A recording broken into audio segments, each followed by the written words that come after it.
In this video, I'm going to show you how to pay expenses with owner funds in QuickBooks Online. So first, let's head on over to the expenses tab right here in the new and click on vendors and expense. Then it will take you to the expense page where we'll be doing this tutorial. So first, just click on who did you pay. So for example, we'll be choosing the customer, and you can choose a payment method, and then let's head on over to the category. So for example, the category will be payroll expense, and put in the description for what you paid for. So for example, let's put in payroll, and the amount of this payroll is 1000.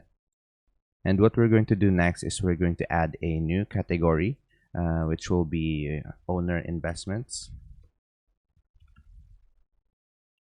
And then we will be adding the minus 1000, so it will be 0.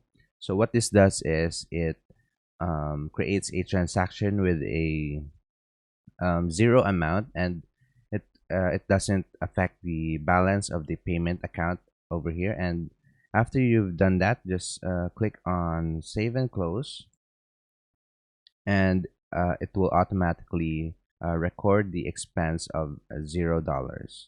And that's about it. That's how you pay expenses with owner funds in QuickBooks Online. If you have any questions, please let me know down in the comments, and I'll do my best to help you out.